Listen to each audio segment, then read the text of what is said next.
सिलीगुड़ी पहुंचे Amit Shah, chicken neck पर बड़ी टेंशन। सिलीगुड़ी के बेहद संवेदनशील चिकन नेक कॉरिडोर पर अब केंद्र सरकार का खास फोकस है। केंद्रीय गृह मंत्री अमित शाह के सिलीगुड़ी दौरे को सुरक्षा के लिहाज से बेहद अहम माना जा रहा है। भारत को पूर्वोत्तर राज्यों से जोड़ने वाले इस रणनीतिक गलियारे की सुरक्षा, अंतर्राष्ट्रीय सीमाओं पर बढ़ती चुनौतियां और बॉर्डर मैनेजमेंट को लेकर अमित शाह बड़े अधिकारियों के साथ अहम बैठक करने वाले हैं। आखिर चिकन नेक की सुरक्षा इतनी ज़रूरी क्यों है और अमित शाह के इस दौरे से क्या निकलकर सामने आएगा, आइए जानते हैं इस रिपोर्ट में। नमस्कार, मैं हूं वंदना त्यागी और आप देख रहे हैं न्यूज़ 18 राजस्थान का डिजिटल प्लेटफॉर्म। चिकन नेक करीब 60 किलोमीटर लंबा और कुछ हिस्सों में लगभग 22 किलोमीटर तक चौड़ा संकरा गलियारा है।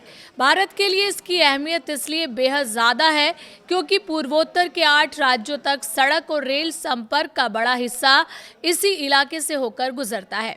इसके आसपास नेपाल, भूटान और बांग्लादेश की सीमाएं हैं, जबकि उत्तर की तरफ तिब्बत का क्षेत्र आता है।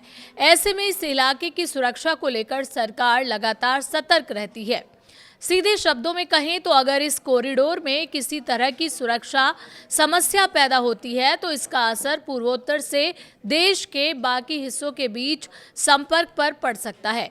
यही वजह है कि इस पूरे इलाके में सुरक्षा व्यवस्था को मजबूत करना सरकार की प्राथमिकताओं में शामिल है। अमित शाह अपने दौरे के दौरान सशस्त्र सीमा बल यानी एसएसबी के फ्रंटियर मुख्यालय भी जाएंगे। गृह मंत्री इस दौरान एसएसबी के जवानों से भी मुलाकात करेंगे। सीमा पर तैनात जवानों से सीधे बातचीत के जरिए जमीनी हालात और वहां आने वाली चुनौतियों को समझने पर भी जोर रहेगा।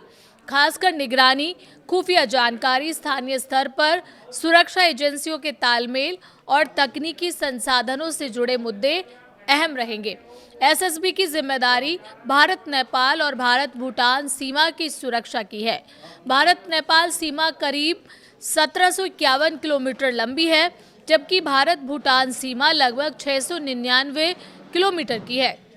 इन सीमाओं की एक खास बात यह है कि यहाँ लोगों की आवाजाही काफ़ी ज़्यादा होती है और सीमा का बड़ा हिस्सा खुला है, इसलिए यहाँ सुरक्षा व्यवस्था संभालना किसी चुनौती से कम नहीं है। आज के समय में बॉर्डर सिक्योरिटी सिर्फ जवानों की तैनाती और गश्त तक सीमित नहीं है।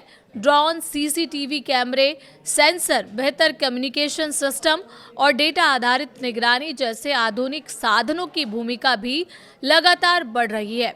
ऐसे में सरकार की कोशिश है कि सीमा पर मौजूद सुरक्षा बलों को बेहतर तकनीक और मजबूत इंफ्रास्ट्रक्चर उपलब्ध कराया जाए। अमित शाह के दौरे का सबसे अहम हिस्सा 22 अगस्त को होने वाली हाई लेवल बैठक होगी।